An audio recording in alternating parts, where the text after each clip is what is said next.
The red sun of Seraphis 9 hung low in the sky, casting long shadows across the dusty alien plains. The air shimmered with heat and silver dust, and a faint hum came from the ground, like the planet itself was breathing. Commander Raylan Hayes, a human explorer from the Terran Alliance, adjusted his cracked helmet. He had landed here alone after his ship was damaged by a meteor storm. His mission was simple: find resources, repair the ship, and leave. But nothing on this world looked simple anymore. His boots crunched on the crystal sand as he walked toward a faint light ahead. It looked like a small settlement, soft blue fires flickering under tall curved structures that glowed like bone. The wind carried strange whispers, voices that didn't sound human. He felt uneasy. His oxygen was running low and the radar showed life forms nearby. He gripped his plasma pistol tightly and took another careful step. Suddenly a sound, quick footsteps behind him. He spun around. A young alien girl stood there, trembling. Her skin was pale lavender, her hair a soft white that floated in the breeze like silk. Her large silver eyes were wide with fear, and she wore a simple robe made from woven light fibers that glowed faintly in the dark. She raised her hands quickly. "Please, don't shoot." Raylan lowered his weapon slowly. "Who are you?" he asked. "Do you understand me?" The girl nodded. Her voice was shaky but clear. "I am Sarah," she said. "And you are human." Raylan frowned. "You know what humans are?" She looked down, her hands shaking. "I read about your kind in the old records. They said humans don't come here anymore." Raylan's heart pounded. "Where am I exactly?" "Seraphis 9, she whispered. "The city of Noctis Vale is not far, but you should not go there. They will see you." Before Raylan could ask what she meant, she took a step closer, her silver eyes filled with tears. "Please," she said softly. "You must help me." Raylan looked at her, confused. "Help you with what?" She took a deep breath, her voice trembling. "I want you to marry my sister." Raylan blinked. "What?" "Please," she begged, falling to her knees in the dust. "Marry my blind sister. She won't see how ugly you are." The words hit him like a thunderclap. For a moment he thought he had heard wrong. "Your blind sister?" Sarah nodded quickly, tears streaming down her cheeks. "She cannot see. But if you marry her, they will not harm her. The rulers think blindness is a curse. They want to take her away. But if she is bonded to someone from the stars, they will be afraid." Raylan stared at her. "Why me?" "Because you came from the sky," she whispered. "They fear the sky. They call your kind the Firewalkers. They say you bring change, and if you marry her, they cannot touch her." He took a slow step back, trying to make sense of it. "This is crazy. I just crashed here. I don't even know what your customs are." Sarah's voice broke. "Please, Commander. I have no one else to ask. If they find her, she will die tonight." Her eyes glowed softly in the red light. There was no trick in her tone, no hidden threat, only pure desperation. Raylan looked around. The wind howled, carrying faint echoes of voices from the distant city. He saw lights moving on the horizon, maybe guards or hunters. He sighed. "Where is she?" Sarah's face lit with hope. "Follow me." She turned and ran across the sand. Raylan followed her, his boots kicking up red dust.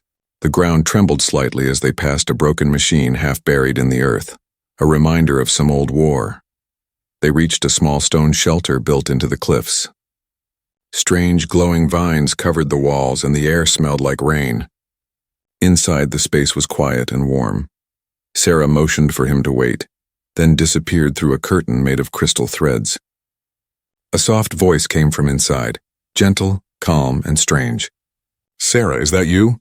Then the girl stepped out. She was older than Sarah, tall, graceful, and beautiful in a haunting way. Her eyes were closed, glowing faintly under her pale eyelids. Her face carried peace but also sadness, like someone who had seen too much darkness. "This is Lyra," Sarah said quietly. "My sister." Lyra tilted her head slightly, turning toward Raylan as if she could feel his presence. "A human," she said softly. "I can feel the heartbeat of the stars in his chest." Raylan's mouth went dry. Sarah whispered again. "Please, Commander. Marry her. Before the Pure Ones come." The ground shook faintly. Outside, something moved in the distance. Dark shapes approaching fast. Raylan felt a chill crawl up his spine. He looked at the blind girl, at the terrified sister, and at the red sky that seemed ready to break open. He realized he had walked into something far bigger than himself. Something ancient. Something dangerous, and it had just begun. Inside the stone shelter, the air was still. A soft blue light came from the glowing vines that crawled along the ceiling. The walls were smooth, almost alive, humming faintly with hidden energy. Commander Raylan Hayes stood quietly, his heart still racing from what he had just heard. A blind alien girl, a desperate sister, and a strange proposal of marriage. It all felt unreal. Lyra, the blind sister, sat near a crystal basin filled with shimmering water. Her long white hair flowed around her shoulders, and her fingers moved across the surface of the water as if she could see through touch alone. Her sightless eyes glowed softly beneath her eyelids, and though she could not see him, Raylan felt like she was looking straight into his soul. He took a slow step forward. "You're Lyra?" he asked quietly. She smiled gently. "Yes, I'm Lyra of Seraphis. You came from the stars, didn't you? I felt the sky shake when your ship fell." Raylan hesitated. "How do you know that?" "I can feel what others cannot," she said, her voice calm, almost musical. "The ground whispers. The wind carries memories. And your heartbeat? It sounds like thunder to me." Sarah stood beside her sister, holding her hand tightly. "He will help us," she said quickly, turning to Raylan. He agreed. "I said I'd listen," Raylan corrected softly. "But you still haven't told me what's really happening." Sarah's expression darkened. "The Pure Ones rule this land," she said in a trembling voice. "They say that only perfect beings deserve to live under their light. Anyone born with a flaw is cursed," Raylan frowned. "And your sister, her blindness, is seen as a disease," Sarah finished. "They want to take her to the city for cleansing. But those who go never return." Lyra reached for Sarah's hand, calming her. "Don't be afraid, little one," she whispered. "The stars sent him for a reason." Her words sent a strange chill down Raylan's spine. She spoke with such quiet certainty as if she knew something no one else did. He stepped closer. "What exactly do you want from me, Lyra?" She turned her face toward him. Her closed eyes glowed faintly and her voice dropped to a whisper. "Protection," she said, "a bond. The Pure Ones cannot harm those who are claimed by someone of another world. They fear outsiders and the power they bring." Raylan crossed his arms. "You think if we pretend to be married, they'll leave you alone?" "Not pretend," Sarah said sharply. "You must take the vow under the moonlight veil. Only then will they believe it." Raylan shook his head. "This is madness," Lyra smiled faintly. "Madness keeps us alive sometimes." He looked into her glowing eyes again and saw something, sadness but also strength. She did not look like someone helpless or weak. She looked like someone carrying a heavy secret. Before he could speak again, a distant horn echoed across the desert, a deep haunting sound that made the walls tremble. Sarah gasped. "They found us." Raylan ran to the entrance and looked out. Across the red dunes he saw shapes moving, tall armored figures with shining spears, riding beasts that glowed from within. Their armor reflected the red sun like blood. "They're coming fast," he said. Sarah turned to her sister, tears in her eyes. "Lyra, we must go." But Lyra shook her head slowly. "No, if we run, they will follow us until dawn. If we stay, we have a chance." Raylan clenched his fists. "A chance for what?" Lyra tilted her head slightly as if listening to something only she could hear. Then she whispered, "There is a cave below this house, a place the Pure Ones cannot enter. Help me reach it and I will tell you the truth." Without waiting for a reply, she stood up. Her movements were slow but graceful, her feet finding the path as if guided by unseen hands. Raylan and Sarah followed her through a narrow tunnel behind the vines. The ground was cold and damp. The deeper they went, the more the air shimmered with soft blue light. At the end of the passage, the tunnel opened into a hidden chamber filled with strange machines. Tall, silver pillars half buried in the ground, humming quietly. The walls glowed with ancient writing, symbols older than any language Raylan knew. He stared in disbelief. "What is this place?" Lyra touched one of the glowing symbols. "This," she said softly, "is what they fear." Raylan turned toward her. "Why?" She lifted her hand toward the ceiling. The lights on the machines flickered and the ground began to hum. When she spoke again, her voice echoed strangely, almost like two voices speaking together. One human, one something else. "Because I was not born blind," she said. I was made blind, so that I would never see the truth of what they are doing beneath this world. Raylan felt a chill crawl up his spine. The machines around them pulsed brighter, responding to her presence. Sarah held her sister tightly, whispering, "Lyra, please stop." But it was too late. The walls around them glowed brighter, and a deep rumble shook the earth above. Lyra turned her face toward Raylan, her glowing eyes half open now. "You came from the stars," she said, "and the stars have come for us all." The lights flared white, and the world above them began to crack. The earth trembled, and dust fell from the ceiling as the machines glowed brighter. The hum became a low song, vibrating through the air like a heartbeat. Commander Raylan Hayes covered his face from the light. "Lyra, what's happening?" he shouted. Lyra stood still, her pale hair floating around her like mist. Her blind eyes glowed bright silver now, and the strange writing on the wall shimmered in response to her presence. "The city above us," she whispered softly. "It breathes because of these machines. Every life in Noctis Vale depends on what is buried here." Raylan frowned, confused. "You mean this powers the city?" She nodded. "Yes, but not as you think." Before she could explain, Sarah grabbed her arm. "Lyra, please. The Pure Ones are coming. We must leave now." Lyra touched her sister's cheek gently. "They will not harm us, not yet. They fear the light that sleeps here." Raylan looked around the glowing chamber. The machines were old, maybe thousands of years. They didn't look alien, they looked human. The design, the wiring, even the old Terran markings on one of the panels. His heart skipped a beat. He stepped closer and brushed off some dust. The symbol on the metal plate read, "Property of the Terran Alliance, Research Unit 07. His blood ran cold. This is human technology."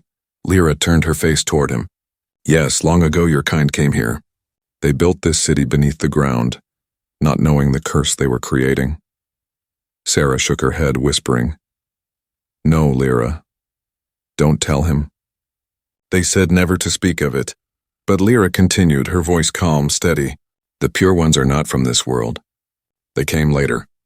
They took what humans left behind, their machines, their power, and made themselves gods." Raylan's chest tightened.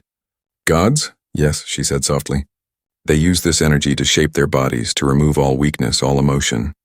They called it purity, but the more they changed themselves, the less human they became." The hum in the chamber deepened. Lights flickered across the walls, showing faded holograms. Humans working beside tall, glowing beings. Then chaos. Explosions. Screams. The images shifted to show the rise of the Pure Ones. Tall, perfect, cold. Raylan watched in horror. "So they were created by us." Lyra nodded sadly. "And now they rule what you left behind." A deep boom echoed above them. The ground cracked. Dust rained down again. "They're here," Sarah whispered. Raylan quickly looked around. "Is there another way out?" Lyra lifted her hand and pointed toward a narrow tunnel at the back of the chamber. "That path leads to the lower river. It flows beneath the city. We can use it to enter unseen." Raylan hesitated. "Enter the city? You just said they rule it." She smiled faintly. "To stop them, we must walk among them." He didn't like it, but he knew she was right. He helped Lyra as Sarah led the way through the narrow tunnel. The air grew colder.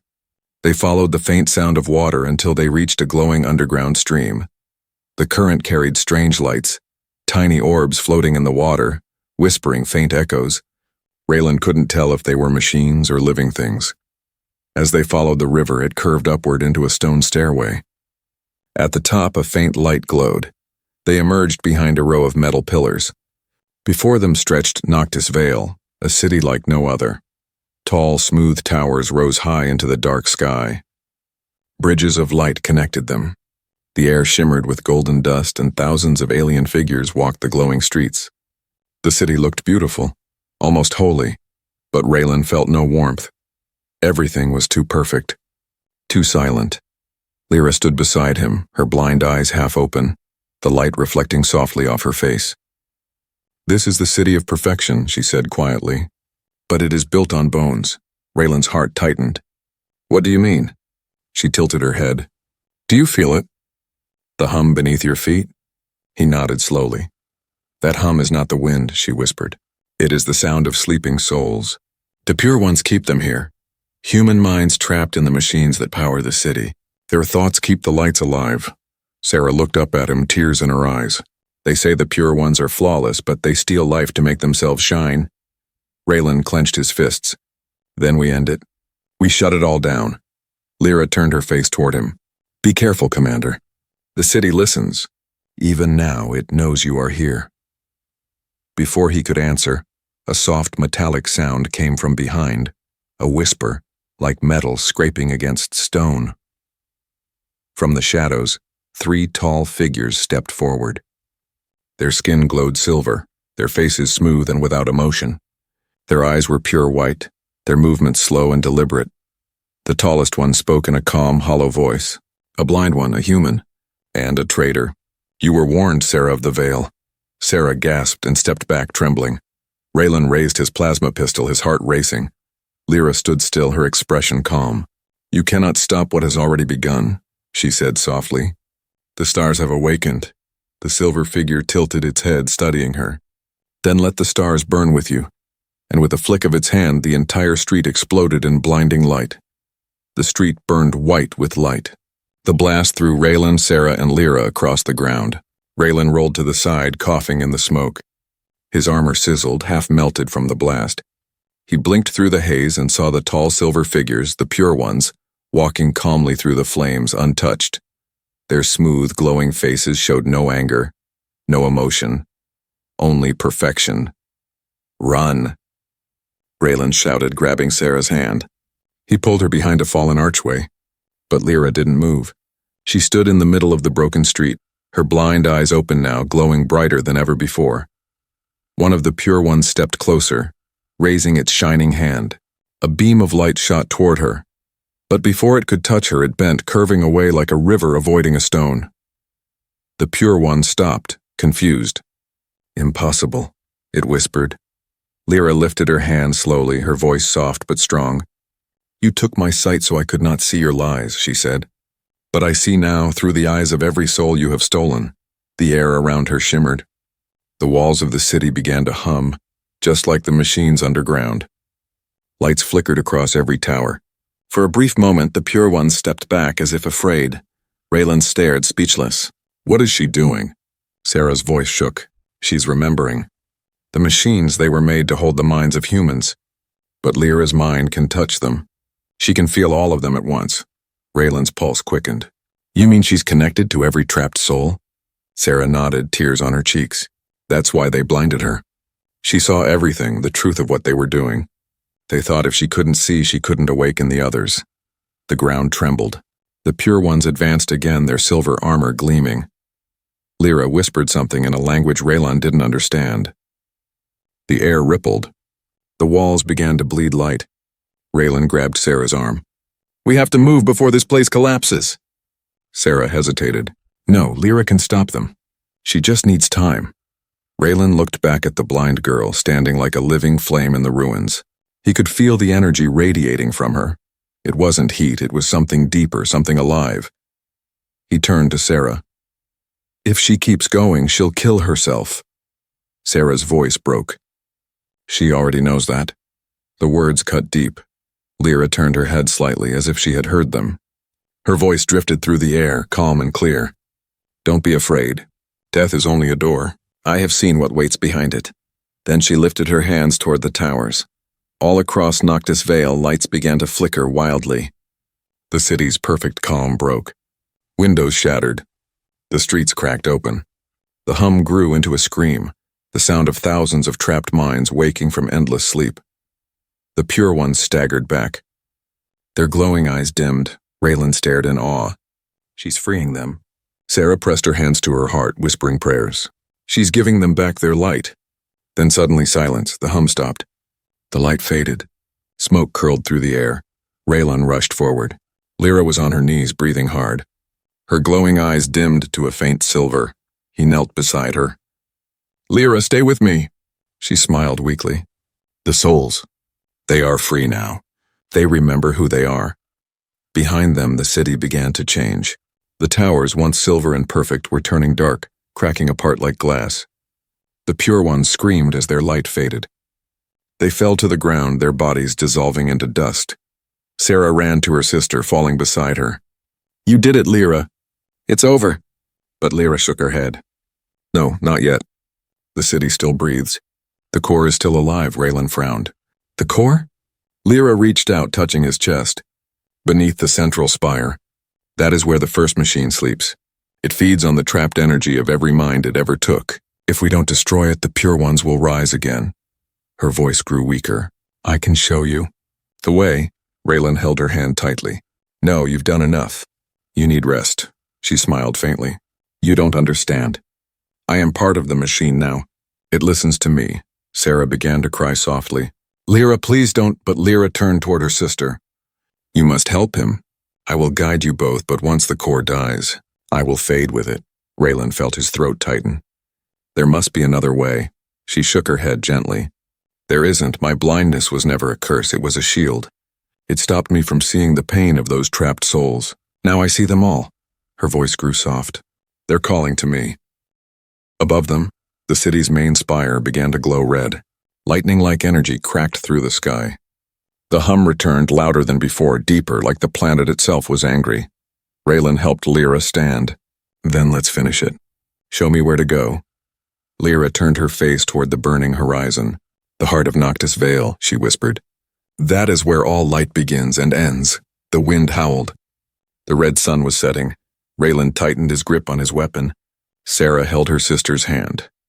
Together they walked toward the glowing spire rising in the distance. A tower made of light, secrets and sorrow, and far above them, the stars of Seraphis 9 began to move, like they were watching. The city of Noctis Vale was dying. Its silver towers cracked like glass, spilling bright veins of blue light into the dust. The ground trembled under every step Commander Raylan Hayes took. Above him, thunder rolled across the red sky, even though there were no clouds. He moved fast, helping Lyra and Sarah through the ruins. The spire stood in the distance, a massive tower of light that reached beyond the storm. It looked almost alive, pulsing like a giant heart. Lyra walked slowly, guided by her sister's hand. Her blind eyes glowed faintly. It's calling, she whispered. It knows we are coming. Raylan gripped his weapon tighter. Let it call. I'll answer. They passed streets filled with motionless pure ones, silver bodies frozen mid-step, faces blank and cracked. The closer they got to the spire, the more the air felt heavy, thick with electricity. Sarah looked up, fear in her voice. Why are they not moving? They are empty, Lyra said softly. Their minds were the first to feed the core. When I freed the others, the pure ones lost their light. Only the machine remains now, the machine. Raylan couldn't stop thinking about it. The heart of the city, the secret power that had trapped human souls for generations. They reached the base of the spire. It rose out of the ground like a blade, smooth and silver, humming with strange energy. A huge door stood before them, shaped like two wings of metal. Lyra lifted her hand and touched the door. The surface rippled like water. It remembers me, she said softly. I was born here. Raylan frowned.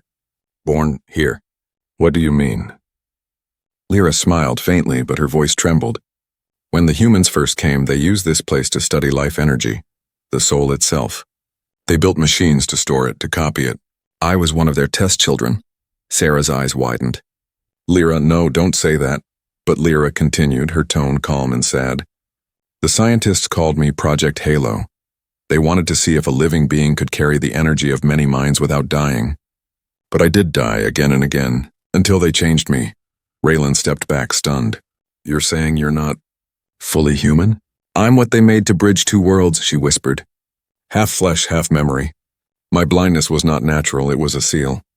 They hid my true sight because I could see every mind connected to the machine. The door opened with a deep sigh, like an ancient creature waking from sleep. Cold air poured out, carrying the smell of metal and time.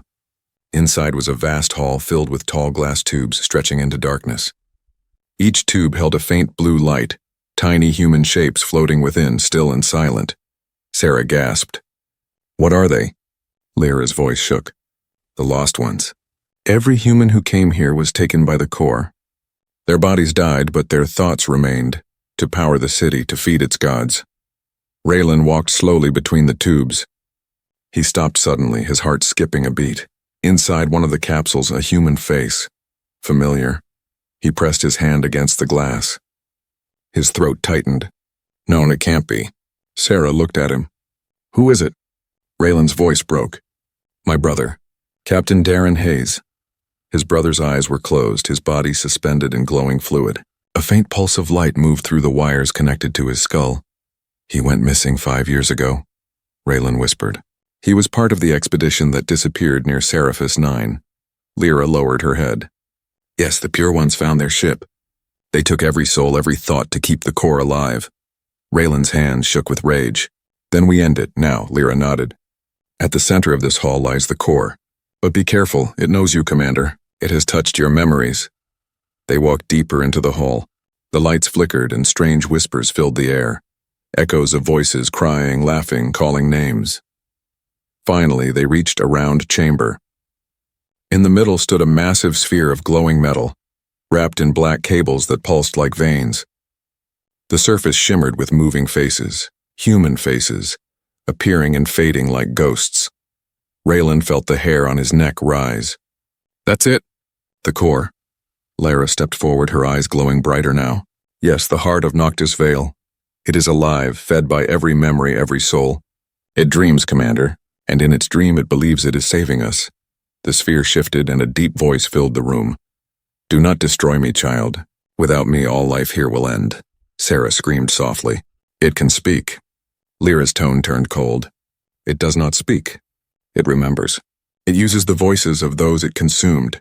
The voice changed, growing gentler.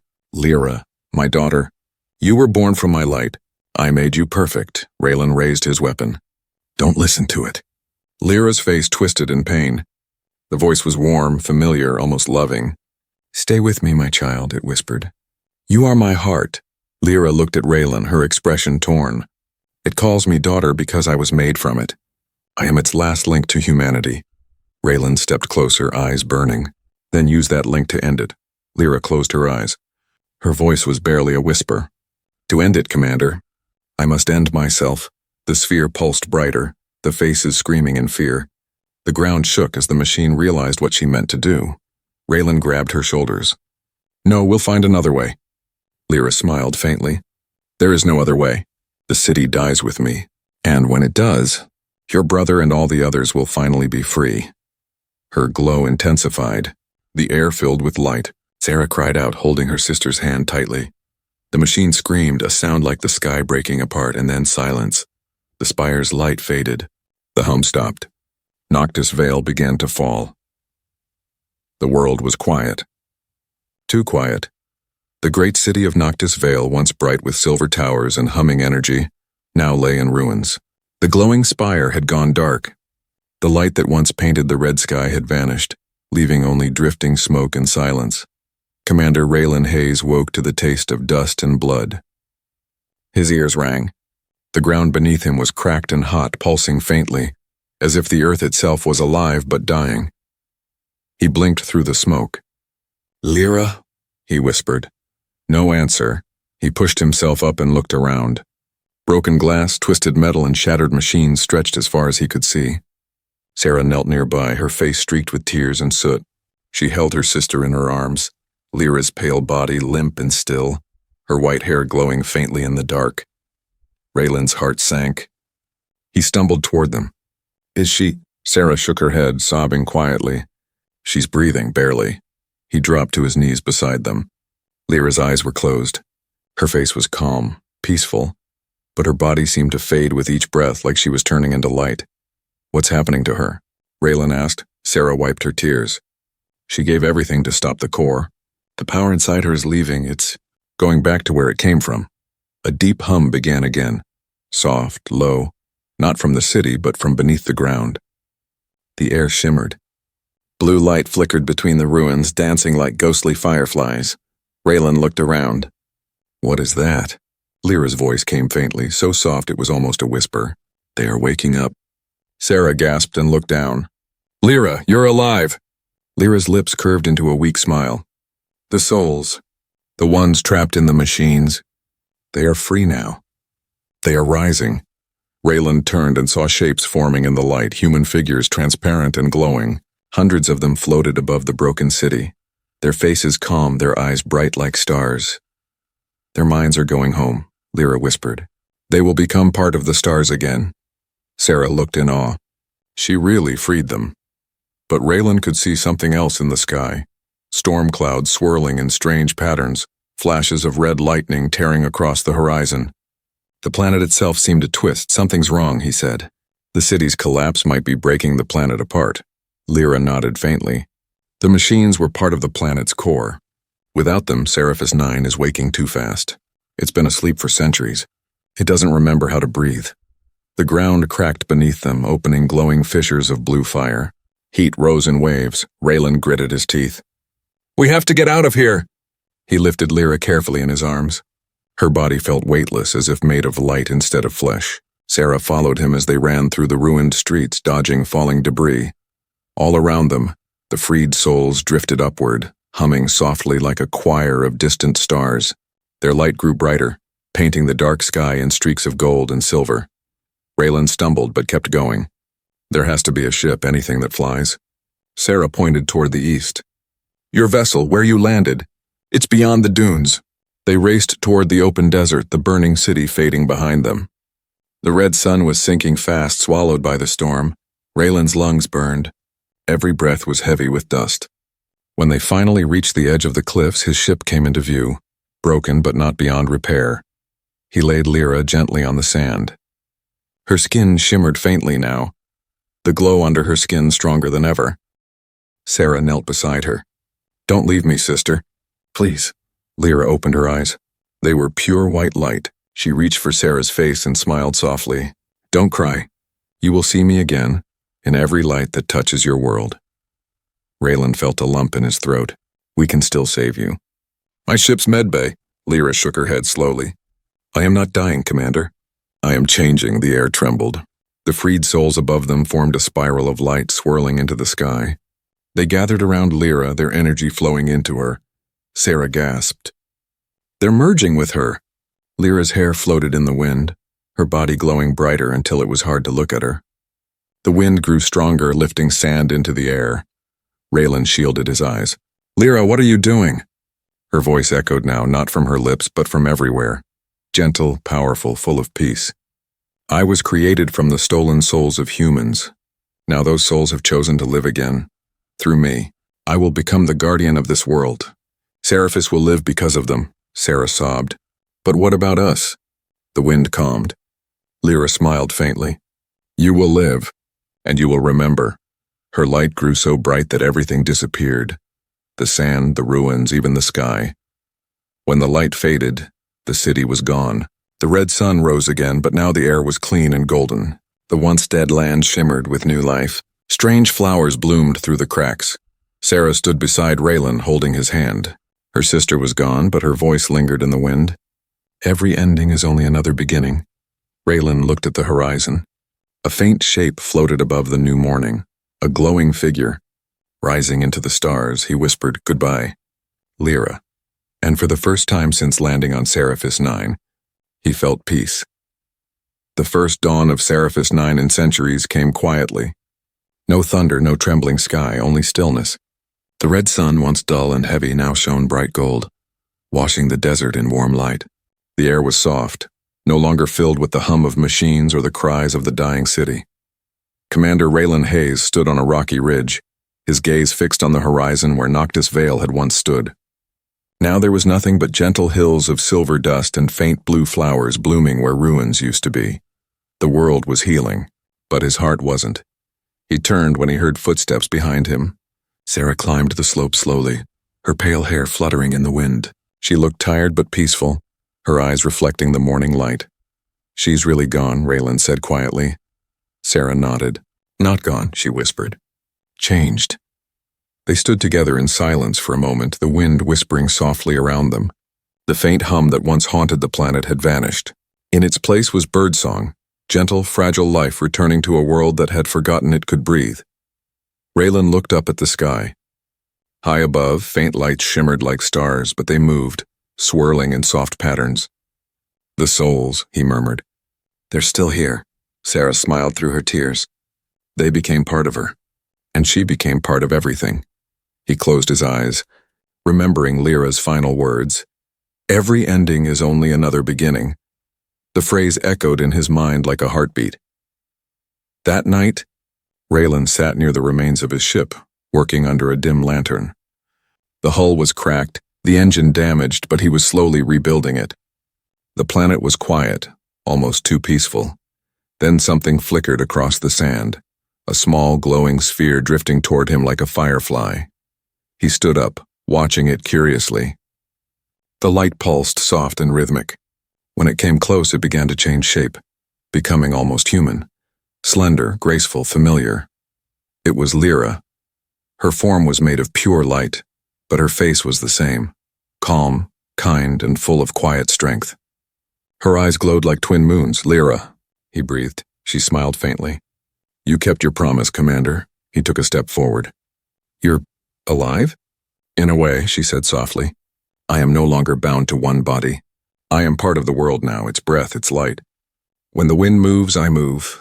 When the stars shine, I see." Raylan's throat tightened. "Why come back?" "To say goodbye," she replied. Her voice carried warmth and sadness all at once. "And to thank you. Without you, none of this would have survived." He looked away. "I didn't save this world." "You did." Lyra shook her head gently. "I could not have done it alone. You reminded me what it meant to be human. You reminded me that love and imperfection are not weakness, they are life itself." Sarah approached quietly, eyes wide with wonder. "Sister." Lyra turned to her, smiling. "You are free now, Sarah. The chains are gone. The pure ones will never return. The people of Seraphis can build again, not from fear but from hope." Sarah wiped her tears. "Will I see you again?" Lyra reached out, her hand of light brushing against her sister's cheek. "Always. Every time you look at the dawn."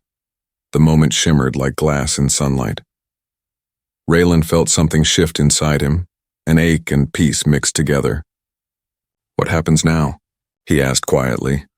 Lyra's form began to fade, turning softer, almost transparent. "Now life begins again. You must go home, Raylan. Tell your world what happened here. Tell them what we became." He nodded slowly. "I'll tell them everything. About Seraphis. About you." Her smile deepened, glowing brighter. "Then my story will live on." The air around them grew warmer, filled with shimmering particles like golden snow. Lyra's figure floated upward, the wind carrying her toward the sky. Sarah reached out, tears streaming down her face. "Goodbye, my sister." Lyra's voice drifted through the air one last time, soft and distant. "Goodbye, my family. Remember, the stars are never blind. They always see." And then she was gone. Only light remained, slowly blending into the sky until it was part of the sunrise. Hours later, Raylan finished repairing his ship. Sarah stood beside him as the engines began to hum again, this time not with the cold sound of machines, but with life. He turned to her. "Are you sure you want to stay?" She smiled gently. "This is my home. Lyra gave it back to us. Someone must tend to it." He nodded, understanding. "Then I'll make sure your story reaches the stars." As he stepped inside the ship, Sarah looked up at the glowing sky. The faint lights above, the freed souls, now formed a pattern like a new constellation. When the ship lifted off, it passed through those lights. They shimmered around it like a blessing. Raylan glanced out the window one last time. For a moment he thought he saw her again, Lyra, standing among the stars. Smiling softly, he whispered, "You were blind, but you saw everything." Then the engines roared, and the ship rose higher, leaving the golden planet behind. Below him, Seraphis 9 glowed like a jewel, alive, reborn. Above him, the stars stretched wide and endless, their light whispering a promise that life, no matter how strange or broken, always finds its way. And somewhere in that light, Lyra watched, her heart forever shining among the stars.